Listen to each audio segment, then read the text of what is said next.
La Ciudad de México tiene problemas de abastecimiento de agua, pero no son actuales. Empezaron con la fundación de la ciudad en el año 1325, porque se fundó la ciudad de Tenochtitlan en un lago que era salado. Y la primera forma, como resolvieron los mexicas del abastecimiento, fue con grandes arreglos políticos, después con la guerra, porque el agua para la Ciudad de México, Tenochtitlán, estaba en manos de los que vivían en Azcapotzalco. Ellos tenían la hegemonía y el control de los lugares donde había agua potable, que era Chapultepec.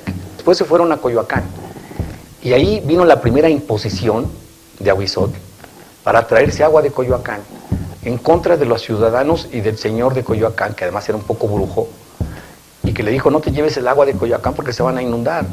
Y los mexicas, necios, que así piensa a veces el imperio, con una necedad, impone esa decisión, y se trae el agua de Coyoacán, ahora lo que es Coyoacán, y se inunda la ciudad en 1502.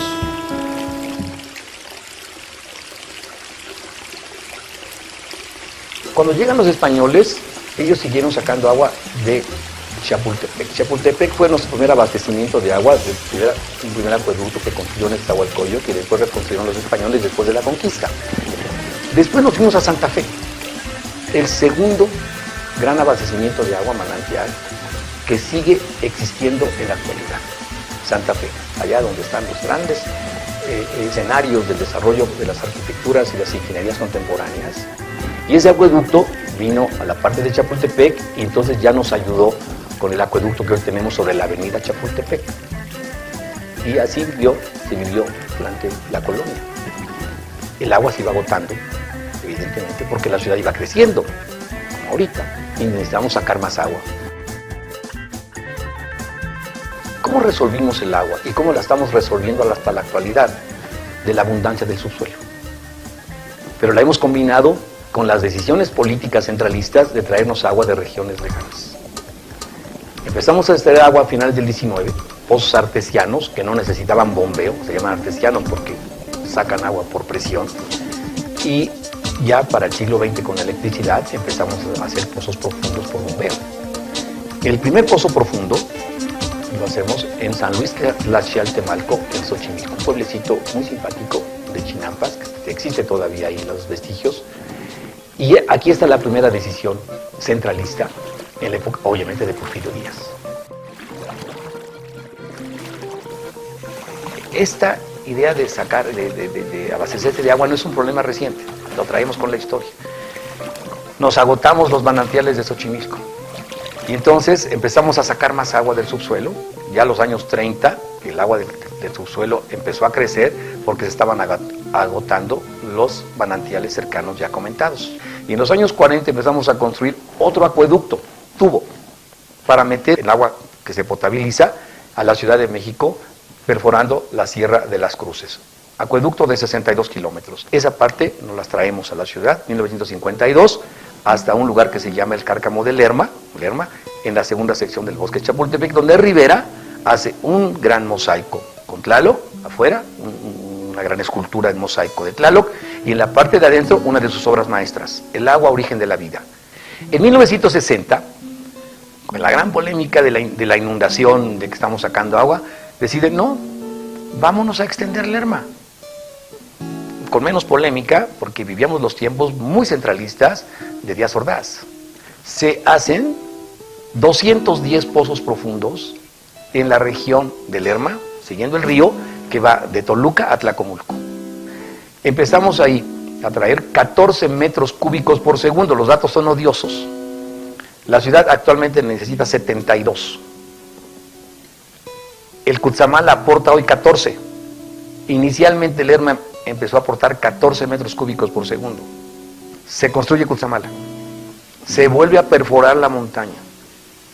No solamente perforar otra vez la montaña, se había perforado en los años 40-50 con el Lerma.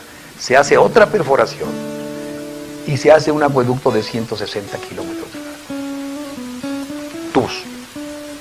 Y se distribuye a través de un acuaférico.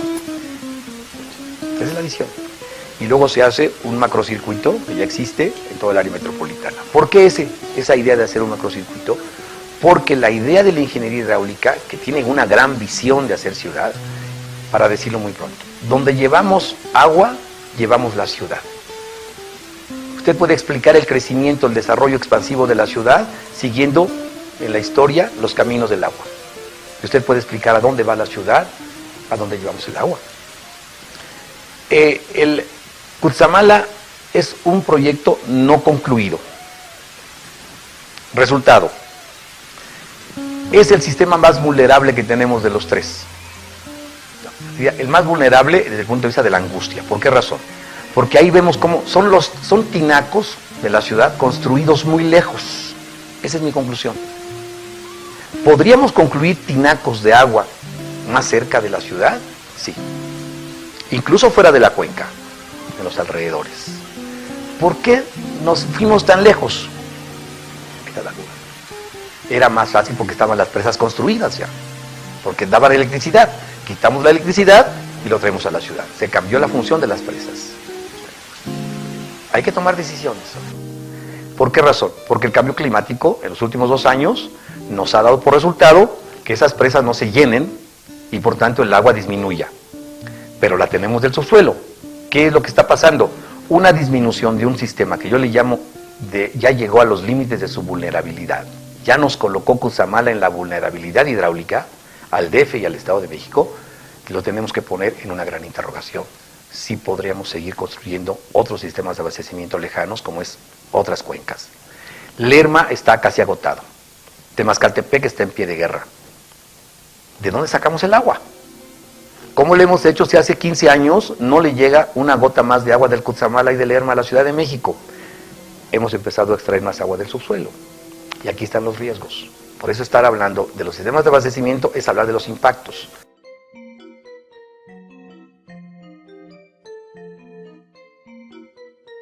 ¿Cuál es el impacto de mayor extracción de agua que se ha dado en los últimos 15 años? Esto es lo que se ha hecho en los últimos 15 años. Es una extracción silenciosa. El hundimiento del suelo nos está provocando un gran riesgo y nos ha colocado la ciudad en una gran vulnerabilidad. Si pensamos que esta perspectiva de traer agua de fuera, de seguirla extrayendo, sea la única. Entonces, sintetizo. La forma de abastecernos de agua en la ciudad la tenemos que empezar a discutir.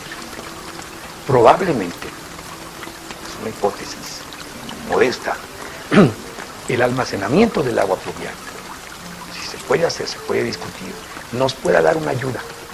Cada litro que la gente que nos puede ver en este programa almacene, ocupe de agua pluvial para una actividad de la casa, 1 litro, supongamos, es 1 litro menos de extracción o 1 litro menos que traemos de fuera. Y creo que si construimos una ciudad con una cultura no solamente de ahorro, que es la lógica, digamos, oficial, de que ahorre usted el agua, hay que ahorrar, pero también hay que aprovechar la que nos regala el cielo. La Ciudad de México es una ciudad que tiene una sociedad profundamente desigual. Se ha construido una ciudad, hablando del abastecimiento, para terminar esta parte histórica, profundamente desigual.